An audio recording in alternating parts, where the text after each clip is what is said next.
Today's video is going to be a pretty weighty one. I know that if you've watched any number of my videos, I know that they hit hard because we're dealing with the most painful, agonizing time of your life. If you've been through significant childhood trauma, this probably rivals it. It may be worse.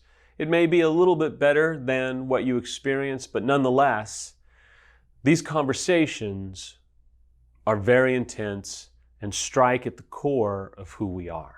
When I first started doing these videos, I made a commitment to myself, and because I subscribe to faith, I made a commitment to God that I would always be true to myself, that I wouldn't sugarcoat it, I wouldn't deliver somebody else's message, I wouldn't deliver a message I didn't believe in, that I didn't utilize, or I didn't subscribe to.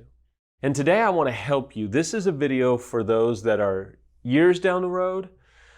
This is a video for those that are even early on in recovery work, because it's a perspective that will be very hard to hear, but will be very necessary for your journey. If you're years or decades down the road, you'll probably shout a big amen or raise a resounding yes fist to this message. It's essential whether you're a few months in, a few years in, or a few decades in. The truth of this message, though, is a pretty heavy weight to bear. If you're having a tough day, if you're having a difficult moment, I don't know that this is what you want to listen to. If you're okay and if you feel like you can absorb a pretty weighty message, then I'll be off and running and I'll give you what I believe is essential that every survivor of infidelity, unfaithful or betrayed, needs to hear. The message is, the marriage affected by infidelity will never be the same again. I promised you I would never BS you, and at the end of the day, your marriage, as you knew it prior to the infidelity, is completely transformed. See, the thing about a marriage affected by infidelity is we're different. We can be in a room with 100 other marriages, and if we're the only one that's been affected by infidelity personally, our marriage is different. The thing about us, a sketchy email to us, man, 1,000,000 red flags go up. To the average marriage, a sketchy email is like, hey, what's that all about? Okay, great, move on down the road. A sketchy text message in our marriage is a whole nother world. In the average marriage, a sketchy text message might be kind of like, hey, what's that? And who? Okay, just be smart. Don't be stupid. Okay. In a marriage affected by infidelity, someone flirting with your spouse or flirting with you, we're off to the races. There's a certain level of sensitivity. There's a certain level of uniqueness about our marriages that the average marriage will never, and again, I say hopefully they'll never experience this, but our marriage, Samantha and I's relationship is just different. If some girl walks up to me and is super flirty, that's a whole lot different than a marriage that's never been through infidelity. Because of what I know and the type of work I'm involved in, if somebody's super flirty with Samantha, if somebody gets a little bit too close to Samantha, I'm off to the races. It's just the way it is. And I know that this can seem dark, but here's where we turn the darkness to light.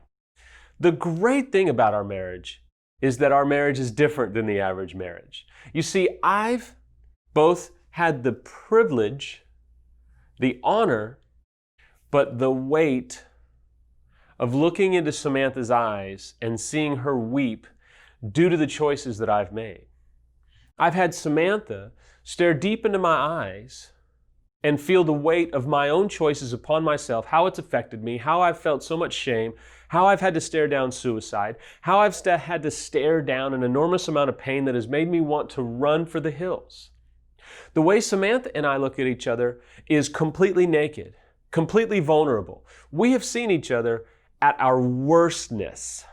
I don't know that I've ever looked into a set of eyes like Samantha's that I've caused so much hurt, so much pain, so much devastation, and had to stand my ground and hear about it and own it and embrace it.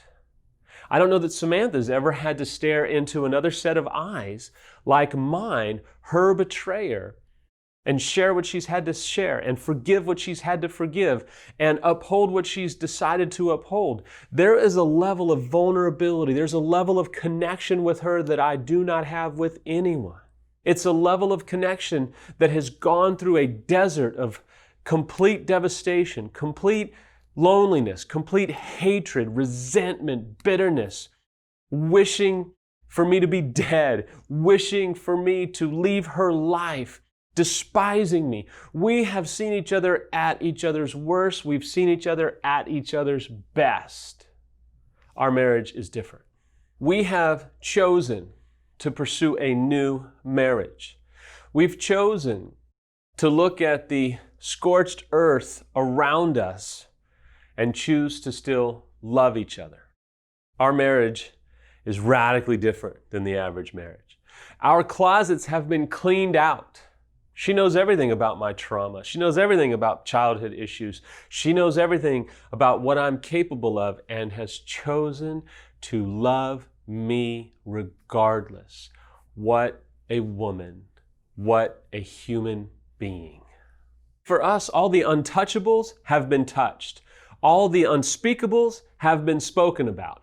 All the issues that we kind of have shoved down underneath the rug, swept them up in the corner, no, they've come out center stage and we've had to piece through them. Our marriage is different. Our marriage is phenomenal. We love each other. We understand what each other is capable of in both the positive and the negative. Your marriage is going to be different.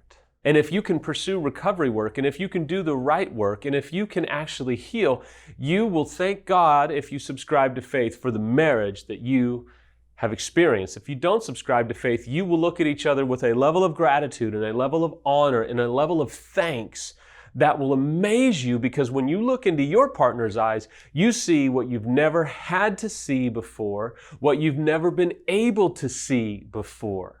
And your marriage will be different, and you will be so incredibly grateful. You will be so incredibly confident and secure in those eyes, because those eyes are different. Your marriage is different, and my hope, my prayer is that people around you will look at your marriage and go, how did you get such a level of intimacy and honesty and openness and vulnerability? And you'll be able to go, listen, you don't want to have a marriage like this, because it means you're going to have to go through some pretty dark roads. But let me give you a few tools to help you nonetheless. You see, your marriage will be different. And it will be different because you have crossed over the sea of death, the sea of hopelessness. You have crossed over what seemed like an insurmountable wall. And you have healed. You'll still have to do work of your own. You're never going to arrive. You'll still have to tackle some things. You'll still have to work through issues maybe from your childhood or what have you. Maybe your inner child is wrestling with the inner child of your spouse or partner, and you guys are doing this. You'll get through it because you have crossed over. Let me just tell you, my friends, your marriage will always be different. That's a positive. That's a great thing. Don't give up right now.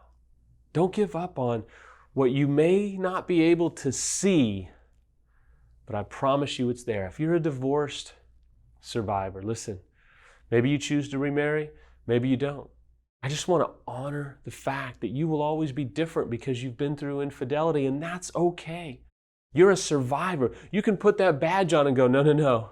You don't know what I've been through. I can handle anything. You can do it today, my friends. I see you. I see your pain. Don't quit.